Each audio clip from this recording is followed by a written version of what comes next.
Hello, welcome to competitive cracker. ഞാൻ ആതിര അർച്ചന. കേരള ബാങ്കിന്റെ എക്സാമിന് പ്രിപ്പയർ ചെയ്യുന്ന ഉദ്യോഗാർത്ഥികൾ ഒരുപാട് പേര് പറഞ്ഞൊരു കാര്യമാണ്, കൺഫ്യൂസിങ് ആയിട്ട് പോകുന്നുണ്ട്. അതായത് പല ടോപ്പിക്കുകളും മാറിപ്പോവാനൊക്കെ ചാൻസ് ഉണ്ട്. കൺഫ്യൂഷനാണ്, പഠിക്കുമ്പോൾ കറക്റ്റായിട്ട് മനസ്സിലാക്കി പഠിക്കാൻ പറ്റുന്നില്ല എന്നൊക്കെ ഉള്ള കാര്യങ്ങൾ നമ്മൾ സ്റ്റുഡൻസ് നമ്മളുമായിട്ട് ഡിസ്കസ് ചെയ്യാറുണ്ട്, അല്ലെങ്കിൽ അവരുടെ പ്രോബ്ലംസ് നമ്മളുമായിട്ട് ഷെയർ ചെയ്യാറുണ്ട്. അപ്പോൾ വളരെ കൺഫ്യൂസിംഗ് ആയിട്ടുള്ള ഉദാഹരണത്തിന് പറയുകയാണെങ്കിൽ, KCS ആക്ടും റൂളും നിലവിൽ വന്ന വർഷം മുതൽ ഉദ്യോഗാർത്ഥികൾക്ക് മാറിപ്പോവാനുള്ള ചാൻസ് ഉണ്ട്. KCS ആക്ട് നിലവിൽ വന്നത് 15/5/1969 KCS റൂൾ നിലവിൽ വന്ന എന്നാ 14/7/1969 15/5/1969 ആക്ടും 14/7/1969 റൂളും നിലവിൽ വന്നു. ഇത് വ്യക്തമായിട്ട് പഠിച്ചില്ലെങ്കിൽ മാറിപ്പോവാൻ, എക്സാം ഹാളിൽ എത്തുമ്പോൾ നമുക്ക് എന്താണ് മാറിപ്പോവാനുള്ള ചാൻസ് ഉണ്ട്. ബേസിക് ആയിട്ടുള്ള കാര്യമാണ്. ഏതൊരു ഉദ്യോഗാർത്ഥിയും, സഹകരണ പരീക്ഷയ്ക്ക് തയ്യാറെടുക്കുന്ന ഏതൊരു ഉദ്യോഗാർത്ഥികളും അറിയേണ്ട വളരെ പ്രൈം ആയിട്ടുള്ള കാര്യമാണ് ഈ ഒരു ആക്ടും റൂളും നിലവിൽ വന്ന വർഷം എന്ന് പറയുന്നത്. പിന്നെ അതുമായിട്ട് ബന്ധപ്പെട്ടിട്ടുള്ള കൺഫ്യൂസിങ് ആവാൻ സാധ്യതയുള്ള മറ്റൊന്നാണ് ചാപ്റ്റേഴ്സ്. എത്ര ചാപ്റ്റേഴ്സ് ഉണ്ട് എന്നുള്ളത്. ആക്ടില് 16 ചാപ്റ്ററുകളും റൂളില് 15 ചാപ്റ്ററുകളുമാണ് ഉള്ളത്.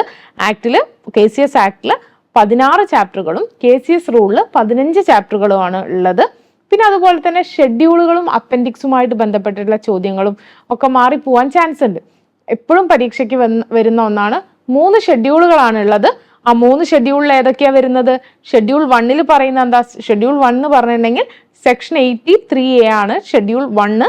അതായത് list of apex and central societies to which appointment are done by PSC വഴി അപ്പോയിന്റ്മെന്റ് നടത്തുന്ന സ്ഥാപനങ്ങളെ കുറിച്ചാണ് ഷെഡ്യൂൾ 1 പറയുന്നത്. അതായത് സെക്ഷൻ 83A ആണ് ഷെഡ്യൂൾ 1 എന്ന് പറയുന്നത്.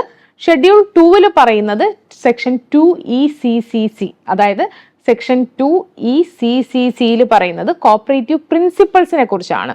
ഷെഡ്യൂൾ 3 പറയുന്നത് എന്താ? ഷെഡ്യൂൾ 3 പറയുന്നത് ടൈം ലിമിറ്റ് ആണ്. അതായത് സെക്ഷൻ 69 സബ്സെക്ഷൻ 4 ആണ്. ടൈം ലിമിറ്റിനെ കുറിച്ചാണ് ഷെഡ്യൂൾ 3 പറയുന്നത്. അപ്പോൾ സെക്ഷൻ 1 എന്ന് പറയുന്നത് PSC വഴി അപ്പോയിന്റ്മെന്റ് നടത്തുന്ന, 2 എന്ന് പറയുന്ന കോപ്പറേറ്റീവ് പ്രിൻസിപ്പൾസ്, 3 എന്ന് പറയുന്ന എന്താ? ഷെഡ്യൂൾ 3 ടൈം ലിമിറ്റിനെ കുറിച്ചാണ് പറയുന്നത്. അതുപോലെ തന്നെ 3 അപ്പൻഡിക്സും ആണുള്ളത്. അപ്പൻഡിക്സ് 1 എന്ന് പറയുന്നത് register to be maintained by state cooperative union and circle cooperative union. Circle cooperative യൂണിയനും സ്റ്റേറ്റ് കോപ്പറേറ്റീവ് യൂണിയനും മെയിൻറ്റെയിൻ ചെയ്യുന്ന രജിസ്റ്റേഴ്സിനെ കുറിച്ചാണ് അപ്പൻഡിക്സ് 1 പറയുന്നത്. അപ്പൻഡിക്സ് 2 പറയുന്നത് ഫോമുകളെ കുറിച്ചാണ്. റൂൾ 2F ആണ് ഫോമുകളെ കുറിച്ച് പറയുന്നത്. ആ ഫോമുകളെ കുറിച്ചാണ് അപ്പൻഡിക്സ് 2 പറയുന്നത്. അപ്പൻഡിക്സ് 3 എന്ന് പറയുന്നത് classification of society according to financial position.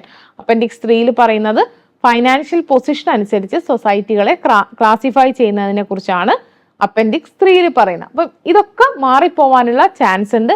അതുപോലെ തന്നെ കോർപ്പറേഷനുമായിട്ട് ബന്ധപ്പെട്ട് ക്രാഡിൽ ഓഫ് കോർപ്പറേഷൻ എന്ന് ചോദിച്ചാൽ എന്താ? ഇംഗ്ലണ്ട് ആണ്. ക്രാഡിൽ ഓഫ് ക്രെഡിറ്റ് കോർപ്പറേഷൻ എന്ന് ചോദിച്ചാൽ എന്താണ്? ജർമ്മനിയാണ്. അപ്പൊ ഇങ്ങനെയുള്ള കാര്യങ്ങളൊക്കെ ഉദ്യോഗാർത്ഥികൾക്ക് മാറിപ്പോവാൻ ചാൻസ് ഉണ്ട്. അപ്പൊ ഇങ്ങനെയൊക്കെ കൺഫ്യൂസിങ് ആയിട്ടുള്ള ഫാക്ട്സിനൊക്കെ ഇമ്പോർട്ടൻസ് കൊടുത്ത് നിങ്ങൾക്ക് എക്സാമിന് യാതൊരു സംശയവും ഇല്ലാതെ നിങ്ങളെ എക്സാമിന് തയ്യാറെടുപ്പിക്കുന്നതിന് വേണ്ടി കോമ്പറ്റേറ്റീവ് ക്രാക്കറിന്റെ കേരള ബാങ്ക് പുതിയ കോഴ്സ് ആരംഭിച്ചിട്ടുണ്ട്. നമ്മുടെ കേരളത്തിലെ നമ്പർ 1 ബാങ്കിൽ റാങ്ക് ലിസ്റ്റിൽ നമ്പർ 1 ആയിക്കൊണ്ട് നിങ്ങൾക്ക് ഇത്തവണ CCയോടൊപ്പം കേരള ബാങ്കിന്റെ എക്സാം ക്രാക്ക് ചെയ്യാം. കോഴ്സിൽ ജോയിൻ ചെയ്യാൻ താല്പര്യമുള്ള ഒരു ബോർഡ് നമ്പറിൽ കോൺടാക്ട് ചെയ്യാം. താങ്ക്